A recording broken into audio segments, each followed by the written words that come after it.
გამარჯობა, დღეს 12 თებერვალია. წარმოგიდგენთ 10 ყველაზე ცნობილ ადამიანს, რომელიც ამ დღეს დაიბადა. 1809 წლის 12 თებერვალს დაიბადა ინგლისელი ბუნებისმეტყველი და მოგზაური ჩარლზ დარვინი. მან შექმნა მოძღვრება ბუნებრივი გადარჩევის გზით ორგანიზმთა წარმოშობისა და განვითარების შესახებ. 1809 წლის 12 თებერვალს დაიბადა ამერიკის მე-16 პრეზიდენტი აბრაამ ლინკოლნი. 1968 წლის 12 თებერვალს დაიბადა ამერიკელი მსახიობი ჯოშ ბროლინი. ის მონაწილეობს ისეთ ცნობილ ფილმებში, როგორებიც არის შურისმაძიებლები, დედპული და ცოდვების ქალაქი. 1969 წლის 12 თებერვალს დაიბადა ამერიკელი კინორეჟისორი, სცენარისტი და პროდიუსერი დარენ არონოფსკი.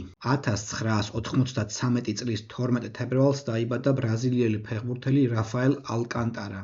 ის თამაშობდა ისეთ ცნობილ გუნდებში, როგორებიც არის ბარსელონა, ინტერი და პესეჟე. 1980 წლის 12 თებერვალს დაიბადა ესპანელი ჩოგბურთელი ხუან კარლოს ფერერო. ის არის მსოფლიოს ყოფილი პირველი ჩოგანი. 1866 წლის 12 თებერვალს დაიბადა ქართველი საბავშვო პოეტი, ქართული საბავშვო მწერლობის ერთ-ერთი ფუძემდებელი შიო მღვიმელი. 1955 წლის 12 თებერვალს დაიბადა ქართველი ოპერის მომღერალი პაატა ბურჭულაძე. 1969 წლის 12 თებერვალს დაიბადა ქართველი პოპ მომღერალი ლელა წურწუმია. 2001 წლის 12 თებერვალს დაიბადა ქართველი ფეხბურთელი ხვიჩა კვარაცხელია. კვარადონამ ნაპოლის 33 წლიანი ნანატრის სკუდეტო მოაგებინა პირველივე სეზონში და გახდა იტალიის სერია A-ს საუკეთესო ფეხბურთელი. ის ასევე გახდა ჩემპიონთა ლიგის საუკეთესო ახალგაზრდა ფეხბურთელი. ხვიჩა 2025 წლის იანვარში გადავიდა ფრანგულ პესეჟეში,